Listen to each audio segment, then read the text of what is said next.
Yeah. What's up? This tribal trigger Treach in the building. You already know, nip, naughty. You know what I'm saying? You're watching Heritage Hip Hop. It ain't nothing like Heritage Hip Hop.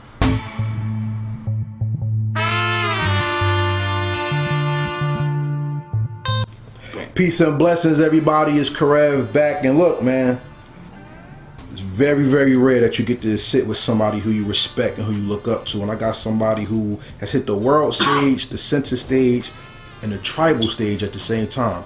Introduce yourself to the people, please. Yeah. Tribal trigger Treach in the building. Naughty by nature. What's hoodie with your peoples? Man, I'm just happy to have you here. And being that you're an icon and you're not someone who's coming up in the game, I'm going to reverse this interview and I'm going to start at the end and finish at the beginning. Usually I ask people at the end, what is the legacy that you want to leave so people will know that you existed? Your legacy's already been pronounced. So being that you have a legacy, not only did you make the world better, what was the impact you think you had on the world that made hip hop and everybody take notice that you and Jersey has a voice?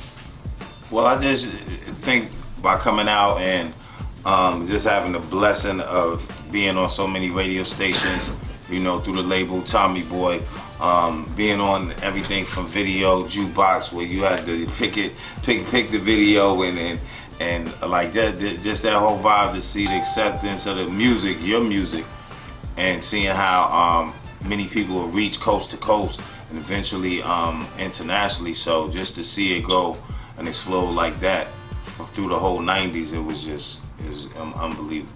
I remember when I first met you and we talked, I told you that you helped my family. Let me tell you how you did. It was 92, 93. And I was sitting in my cousin's house in Plainfield. Shout out to the field. And Hip Hop Parade came on. My cousin just came home and he had a girl with him. And he was like, yo, what do you keep singing? What's this hip hop shit? What is that? And I was like, yo, that's that. And we watched Hip Hop Parade. He was like, yo, I remember when I was in, people start rapping and that's who you talking about? And from then, he started watching you. My other cousin was his little brother. He picky as hell. I don't listen to everybody. The only people he ever co-signed in his life was Redman, Treach, 50, and Benny Siegel. Wow. So nice when that happened, when that happened, he got some turntables and his mind turned from I'm gonna do something to survive the day to I'm gonna do something to prolong my life. So I thank you for that. Respect. And with that, if you've done that with someone who didn't take music serious, what do you think Treach means to those who live hip hop and study bar for bar, line for line? I mean, it just shows that it's always a market out there for that. You know what I mean? You see like a lot of the new cats today, they got some slick lyrics, you feel what I'm saying? You know, so it's like when you see the track switch up and everything else and you listen to them, like a lot of them be spitting, so it seemed like the wordplay, like, you know, like Weezy, he always had the wordplay, like, so if they was coming into a school like that was spitting it like that from the door. So, you know, when you see that, it's inspiring to see that the whole new generation and everything else is syncing up to know that lyrical content means something and to make better records, man. When talking enduring, your lyrics have been put up in the top 10 all-time verses in history. There was a woman who works at, I think, Harvard University. I'll give you the playlist if you want it. It's on Spotify. And she says she studies bar structure, word coding, and beat placement per syllable. And Treach is in the top 3 with Kendrick Lamar and Andre 3000. So your legacy, nice your legacy, I like that. Your legacy endures to the point where Nas isn't the only MC that's being studied in lecture, tone, and pronunciation. Treach is also getting studied as that and also orator. To be an orator means not only you're rapping the word, you're giving the words. How powerful are your words and what do you want people to hear when you speak? I like for them to hear how fun it is, you know what I mean, to tell a story without saying it in a regular language, you know what I mean, with a slang for them to figure it out. But so easy, it's like putting a jingle you already know together because you heard it before. It already sounded like you heard it before. We structure like that. So I think the power of that's why we do so many, like, you know, fun and happy tracks over tracks like that, because we know how powerful it is to the people, and that's what we about when we go out and party, and when we get the people and perform for them, to let them see, like, yo, this is something that's gonna take you out your norm and take you in that place where you just like, this is what I need. That's your hit. Are you familiar with Venomous, the female MC? She's from Orange, New Jersey, and now she's in North Carolina. And when I did her interview, you are the reason she started rapping in the first place. What's up, Venomous? And she said y'all did the Everything Is Gonna Be Alright video at her mother's job. Wow. And when she saw that, she said, never again did I pick up a pen the same way. And it means something when you see a superhero. See, for us, and well, in other communities, when people see Superman, Batman, Spider-Man, people feel empowered because they look like them.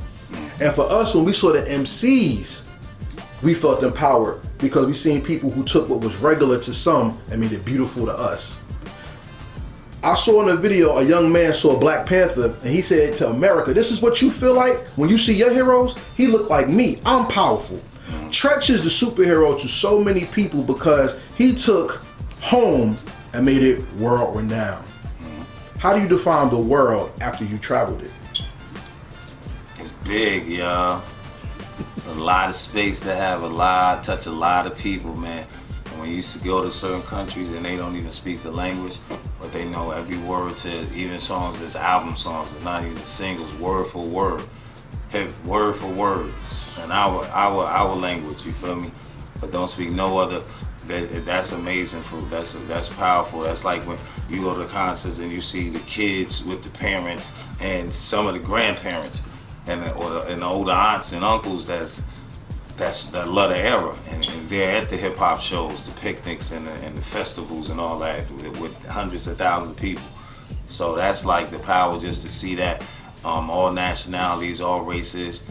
Like you see, it's no prejudice in hip hop. It's like it's all one family, global. That's dope.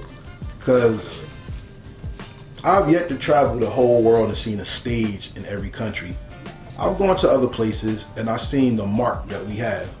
The Bible says that the people who are God's people are the salt of the earth because we keep it flavorful and we keep it alive.